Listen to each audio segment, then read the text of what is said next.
रामायण का टीजर देख ओम राउत और प्रभास खुश हो रहे होंगे। भाई सिर्फ पैसा बहाने से हुनर तो नहीं आ जाता। आदि पुरुष 2 का टीजर आया है। अरे चौंकिए नहीं, ऐसी बातें हम नहीं कह रहे। एक्स पर टहलाइए, ऐसी तमाम कमेंट्स आपको स्क्रीन पे नजर आएंगे। राम भक्त हनुमान के जन्मोत्सव पर नितेश तिवारी के निर्देशन में रणबीर कपूर स्टार रामायण का टीजर क्या रिलीज हुआ, सोशल मीडिया पर तो बवाल ही मच गया। उनको एक साथ ओम राउत की आदि पुरुष और रामानंद की रामायण दोनों याद आई। करीब 25 सेकंड के इस टीजर में दर्शकों को 2 हिस्से में बांट दिया। एक तरफ जहां कुछ लोग इसे विजुअली कमजोर और निराशाजनक बता रहे हैं, तो वहीं दूसरी तरफ कई यूजर्स इसे भव्य बताते हुए फिल्म से उम्मीदें लगाए बैठे हैं। फिल्म के कास्ट, एआई और वीएफएक्स के अत्यधिक इस्तेमाल पर भी सवाल उठ रहे हैं। कुछ फैंस ने कहा कि रणबीर कपूर में वो ऑरा और चार्म नहीं है जो भगवान राम के लिए किरदार के लिए चाहिए। कोई राम के लिए रणवीर सिंह का नाम लिया, तो किसी ने राम के रूप में ऋतिक का पोस्टर चिपका दिया। किसी ने कहा कि प्लीज रामायण और महाभारत बनाने का काम आदित्य धर को दे दीजिए, वे वीएफएक्स और सीजीआई का बहुत ज्यादा इस्तेमाल किए बिना ही कहीं बेहतर फिल्म बना सकते हैं।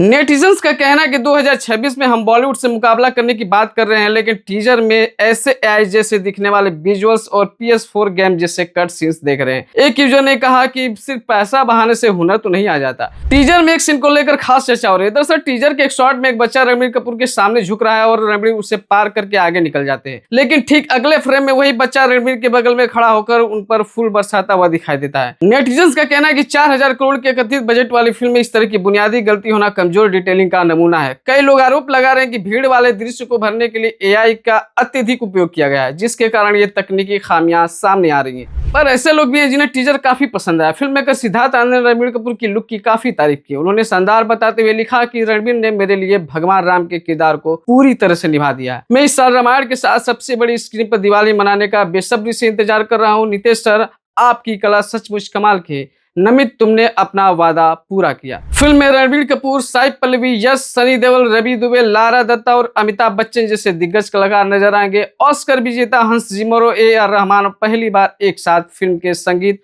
और बैकग्राउंड स्कोर पर काम कर रहे हैं। भगवान और राक्षसों के बीच युद्ध दृश्यों को कोरियोग्राफ करने के लिए टेरी नॉटरी और गाय नॉरिस जैसे नामी हॉलीवुड स्टंट डायरेक्टर्स को जोड़ा गया है। फिल्म इसी साल दिवाली पर रिलीज होगी, जबकि दूसरा पार्ट 2027 की दिवाली पर आएगी। इस बीच अप्रैल में रिलीज होने वाली फिल्मों को लेकर भी चर्चा जोरों पर है। इसी महीने थिएटर में कई बड़ी फिल्में दस्तक देने वाली हैं, जिनमें कईयों की रिलीज डेट अब टल गई है। अक्षय की भूत बंगला की रिलीज पोस्टपोन हो गई है। यह फिल्म 10 अप्रैल को रिलीज होने वाली थी, लेकिन अब 17 को सिनेमाघरों में दस्तक देगी। हालांकि इसका पेड प्रीव्यू शो 16 की शाम को शुरू हो जाएगा। रिपोर्ट्स की माने तो मेकर्स ने ऐसा धुरंधर 2 की वजह से किया। फिल्म की बॉक्स ऑफिस पर मजबूत पकड़ बनी हुई है और दुनिया भर में 1500 करोड़ का आंकड़ा छू लिया है। अप्रैल में ही सलमान खान स्टारर मातृभूमि द बैटल ऑफ गलवान भी रिलीज होने वाली है, लेकिन यह कब होगी, मेकर्स ने इस पर फिलहाल चुप्पी साध रखी है। फिल्म की रिलीज को लेकर पहले 17 अप्रैल की चर्चा थी, लेकिन अब कई रिपोर्ट्स 15 मई को संभावित रिलीज डेट बता रही हैं। बताते चलें कि पहले मातृभूमि फिल्म का नाम बैटल ऑफ गलवान था। तब सलमान इसे ईद पर रिलीज करने की सोच रहे थे, मगर धुरंधर 2 के बवंडर के कारण उन्होंने 17 अप्रैल की डेट को